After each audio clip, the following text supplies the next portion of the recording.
фундаментти куйганда сиз өзүңүз эле каалагандай кылып чийип койдуңуз. Чийип койгондон кийин эле куруучу балдар келди дагы, алар дагы специальный атайын куруучу курулуш технологиясы боюнча, курулуш боюнча билими жок, маалыматы жок, мындай эле өз колу менен билип үйрөнүп алган усталар. Анан алар менен кеңешип баштаганда алар көп нерсени билбеши мүмкүн да. Мисал катары фундамент куйганда бизде Кыргызстанда аябай бир эң чоң бир кемчиликтердин бири, кардарлар кетирген кемчиликтердин бири. Бул фундаменттин тереңдигин мындайча айтканда кармабагандыгы да.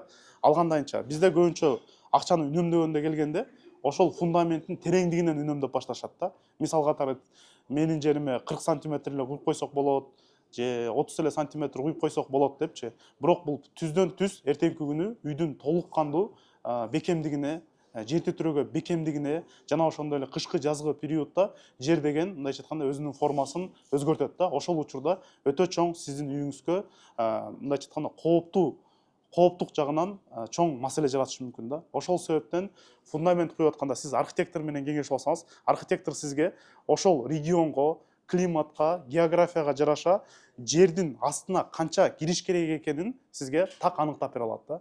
Например, кээ бир жерлерге 40 сантиметр куя берсе болот, кээ бир жерлерге болсо атайын чоң подушка коюш керек, кээ бир жерлерге болсо 60-70 сантиметр кириш керек. Себеби дегенде жердин тоңгону ошол тереңдикке чейин барат да. Ошол себептен бул сизге эртеңки күнү үйүңүздүн жер титирөө болгондо бекем болгонуна толук кандуу кепилдик берет.